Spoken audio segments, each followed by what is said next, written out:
Thailand মালদ্বীপ ভেবে একদমই ভুল করবেন না, কারণ এটি আমাদের বাংলাদেশেরই একটি জায়গা, আর সেই জায়গাটি হচ্ছে বাংলাদেশের সবচেয়ে সুন্দর জায়গা সুন্দরবন। শহরের যান্ত্রিক কোলাহল ছেড়ে এরকম একটি গহীন অরণ্য জঙ্গলের মাঝখানে থাকার অভিজ্ঞতা ছিল মারাত্মক। আর সুন্দরবনের পার্ট 2 নিয়ে আজকের ব্লগ ভিডিওটি একটু বড় হতে পারে, সুতরাং সবাই না টেনে সম্পূর্ণ ভিডিওটি দেখার জন্য আন্তরিক অনুরোধ রইল। এখন আমরা বাই রোডে করে যাচ্ছি বনলতা ইকো রিসোর্টে। ও ওয়েট, এখান পর্যন্ত আসার আগ মুহূর্তের গল্পটা ছিল আমাদের জন্য স্মরণীয়। হয়ে যায় আমাদের সাথে একটি অনাকাঙ্ক্ষিত দুর্ঘটনা। তাহলে এই অনাকাঙ্ক্ষিত দুর্ঘটনাটা কোথায় হয়েছিল চলুন দেখি।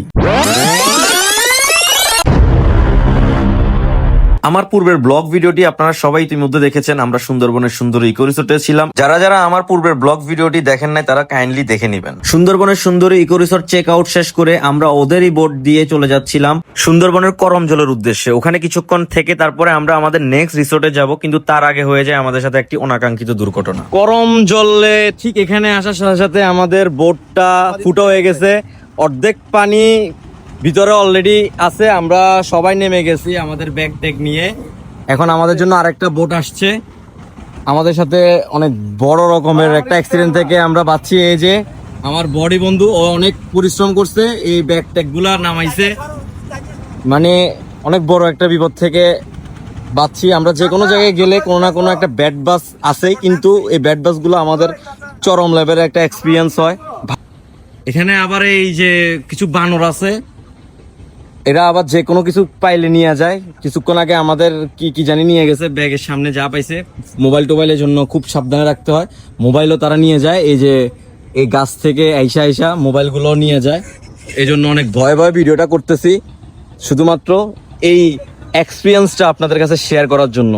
আল্লাহ আমাদেরকে অনেক বড় একটা বিপদ থেকে উদ্ধার করেছে। করমজলে আসার সাথে সাথে আমাদের বোটটা ফুটো হয়ে যাওয়ার কারণে আমরা অনেক বড় বিপদ থেকে রক্ষা পেয়েছি, আলহামদুলিল্লাহ। বোটটা যদি নদীর মাঝখানে বা অন্য কোথাও ফুটো হয়ে যেত তাহলে বুঝতেই পারতেছেন আমাদের সাথে কি হতো। তাছাড়া এই নদীতে রয়েছে প্রচুর পরিমাপের কুমির। তারপরে এমন একটি ব্যাড বাস খাওয়ার পরে আমরা এখানে আর বেশিক্ষণ স্টে করি নাই। তারপরে আমরা চলে যাই আমাদের নেক্সট ডেস্টিনেশন, দ্যাটস মিন আমাদের নেক্সট রিসোর্ট। আর রিসোর্টটিতে যাব আমরা বাই রোডে করে। নদী পথ হয়ে গেলে আমাদের সময় লাগতে পারে 1 ঘন্টারও বেশি, কিন্তু বাই রোড দিয়ে গেলে আমাদের সময় লাগবে 30 মিনিট। যার কারণে আমরা ডিসিশন নিয়েছি আমরা বাই রোডে করে যাব। তারপর সব বাধা বিপত্তি অতিক্রম করে এসে আমরা উঠে পড়ি অটোতে রিসোর্টে যাওয়ার উদ্দেশ্যে। করমজলের ওই জায়গাটিতে আমাদের পুরোটা দিন নষ্ট হয়ে যায়। না হলে আমাদের রিসোর্টে যাওয়ার কথা ছিল 2টার ভিতরে, কিন্তু রিসোর্টে যেতে যেতে আমাদের সময় হয়ে যায় অলমোস্ট 4:30।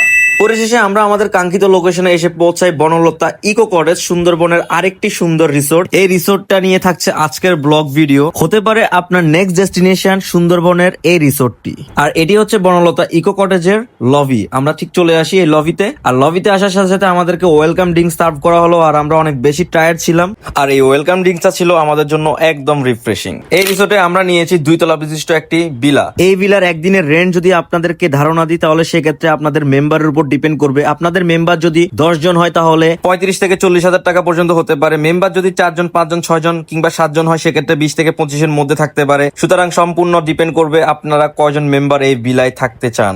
এছাড়াও ওদের অন্যান্য আরো কটেজ রয়েছে যেগুলোতে আপনারা 2 জন 3 জন করে থাকতে পারবেন। এসি নন এসি সহ এক এক কটেজের রেন্ট এক এক রকম, 10,000, 9,000, 8,000 টাকাতেও পাওয়া যায়। এই ভিলার নিচতলার ভিউটা আবার আপনাদেরকে দেখানো যায়। এবার চলে আসলাম আমরা এই ভিলার নিচতলায়, এবং নিচতলার ভিউটা দেখলে আপনার অবশ্যই ভালো লাগবে, কারণ এখানে রয়েছে আপনার জন্য আমার জন্য একটি প্রাইভেট সুইমিং। যদিও সুইমিংটা অনেক বেশি ছোট, কিন্তু এখান থেকে আপনি একটা ইনফিনিটি ভিউ পাবেন। ও পারে সুন্দরবন, এই পারে ঠিক আপনি সুইমিং করতেছেন, আর কি লাগে। তারপর চলে গেলাম আমরা দুপুরে লাঞ্চ করতে। আর দুপুরে লাঞ্চটা আমাদেরকে 5টার সময় সার্ভ করছে, কারণ আমাদের আস্তে আস্তে অনেক বেশি লেট হয়ে যায়। আর কেন লেট হয় সেটা আমি আগেই বলেছি। আর আমাদেরকে দুপুরে লাঞ্চে দেওয়া হয় 2 রকমের ভর্তা, ডিম কারি, ডাল আর মুরগির মাংস। এই রিসোর্টেরও খাবারের টেস্ট ছিল একদম পারফেক্ট, 10 আউট অফ 10। না বললেই নয়, এই রিসোর্টের রেস্টুরেন্টের থিমটা আমার কাছে বেশ ভালো লাগছে। দেখতেই পারতেছেন কতটা পরিপাটি এবং সাজানো গোছানো। রেস্টুরেন্টের এই ব্যালকনি থেকে বাইরের ভিউটা মারাত্মক সুন্দর লাগতেছে। বৃষ্টি হয়েছিল যার কারণে পুরো প্রাকৃতিক পরিবেশটা আরো বেশি সুন্দর লাগতেছিল। আর এরকম একটি প্রাকৃতিক দৃশ্য দেখে সারাদিনের টায়ার্ডনেস নিমিষের মধ্যেই চলে যায়। লাঞ্চ শেষ করে রেস্ট নিতে না নিতেই শুরু হয়ে যায় বারবিকিউ। আর এখানেও রাতের খাবার বারবিকিউ, চাইলে আপনি কাস্টমাইজ করে নিতে পারেন। আমরা আসছি খাইতে। আপনাকে অনেক ক্ষুধা লাগছে? অনেক ক্ষুধা লাগছে, সারাদিন অনেক টায়ার্ড ছিলাম, অনেক ঘুরছি গাড়ছি। সন্ধ্যা তেমন খাই নাই, ঘুমাইছি। এখন ঘুম থেকে উঠে খেতে আসছি, অনেক লেট হয়ে গেছে যদিও, পুরো রেস্টুরেন্ট ফাঁকা। দাতিনা মাছ, একটা মাছের সাথে একটা মাছ এটার ফ্রি মধ্যে দিছে কি শুধুমাত্র আছে আমাদেরকে। ভাই?